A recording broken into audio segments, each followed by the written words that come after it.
For Your Money is brought to you by NelsonCorp Wealth Management.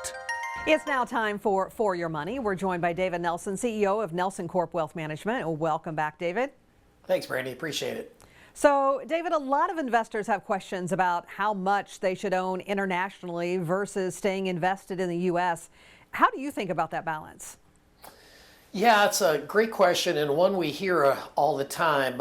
For the most part, U.S. investors invest in the U.S. It's kind of a natural place as far as to start. But every so often we hear people, they want to, am I missing something as far as abroad? Is that should I be diversified more so as far as outside the U.S.?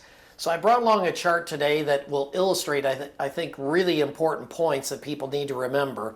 And that basically centers around, and we've got the line in the middle there as far as the yellow line. Basically what it's illustrating is when the blue line is above the yellow line, that's indicating that the U.S. is outperforming other countries around the globe.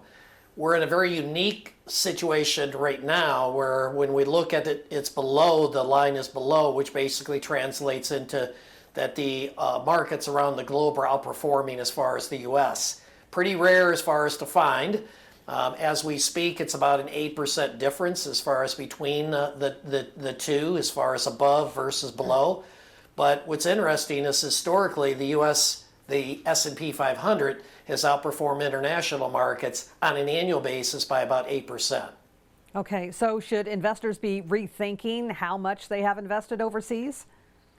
We prefer to let the data do the talking, and the data basically is illustrating, and I think a really important point today, and that is that this is probably a one-off, and so I wouldn't get too excited about some of the returns abroad. I would probably lean more towards the U.S. versus abroad.